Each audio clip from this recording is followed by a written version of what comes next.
Is your accent holding you back? Let's talk about it.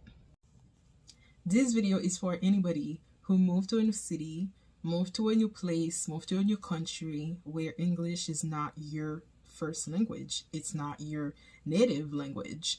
And you probably felt or been feeling like your accent or your lack of fluency is holding you back in terms of making connections, in terms of showing authentically in the workplace or around people, right? When it comes to dating and when it comes to making purposeful, meaningful friendships, or just really enjoying yourself, or just day-to-day communication, mundane, and feeling like you're not truly there, like you're not grasping everything. You feel like your lack of understanding or your accent makes you shy to talk and to communicate. If this is you, I have advice for you. So keep watching.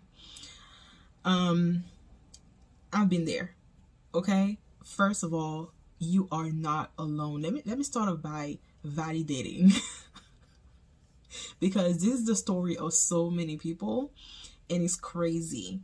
And I remember, as someone who moved to the US and now lives in Canada, my English was not the most fluent, right?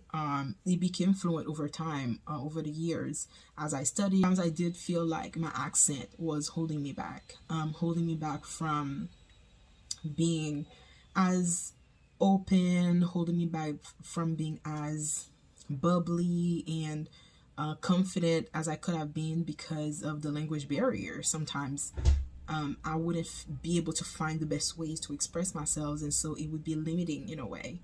And sometimes, if the opportunity presents itself for me to not really speak up, then I'm not going to necessarily speak up because I'll be self-conscious about my accent and the fact that I would maybe be stuttering on certain words or whatever. Let me tell you, you will improve.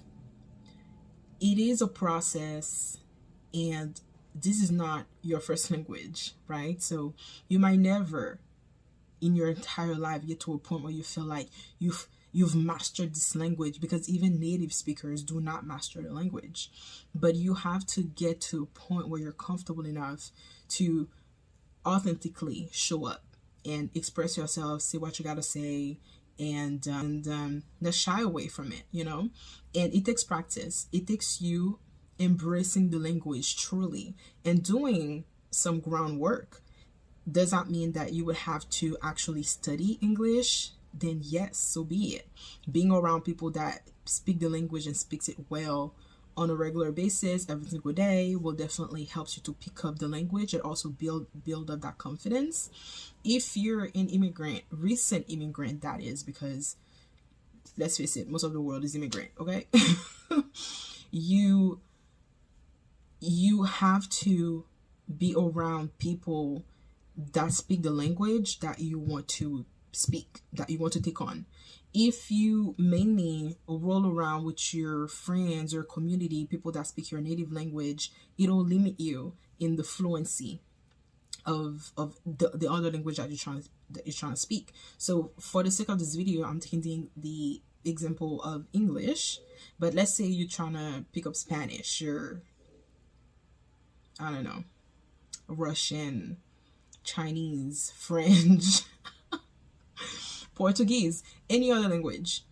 You have to be around people that speak the language that you're trying to be fluent in.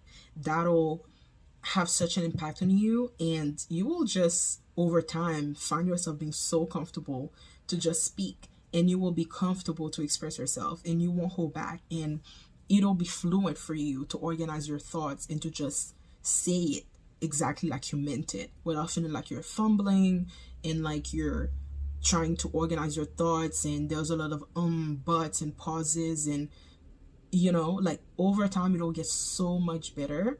And this is my little word of encouragement for you today, to do not give up, to not feel like this will always be like that for you, because it won't. I guarantee you, if you put yourself around people that speak the language that you're trying to be fluent in, and if you do some ground level work of like, just in your free time, get some vocabulary in, watch shows in that language, listen to music in that language, fully embrace the language, like genuinely want to speak it, want to like make it your own, and do not shy away from having an accent. I know that's also to something that a lot of people can be self-conscious about, having an accent. Well, let me tell you, your accent is your identity. Okay? Your sense of identity overall as a recent immigrant is going to have to be strong. Your sense of uniqueness, because you move into a new place, you have your culture, your history, your story, and your accent is part of you, is part of who you are, and you carry it with you. So be proud of the way you speak, right? That doesn't mean that you should become lazy with the language, the new language. That doesn't mean that when you speak English, you're pronouncing the words any kind of way. But that means as you're improving and you're learning the language, people will be able to detect that English is not your first language, and that's okay. Is the sense of confidence. It's part of confidence when you speak the language, because it is a wealth. It is a major advantage in today's society when you can speak multiple language. A lot of people only speak one language. A lot of people only speak English, they only speak French, they only speak whatever language, and it's the only mean of communication that they have. But if you speak more than one language, 3, 4, I mean, some people be 5, 6, 7 languages. It's crazy. Be proud of that.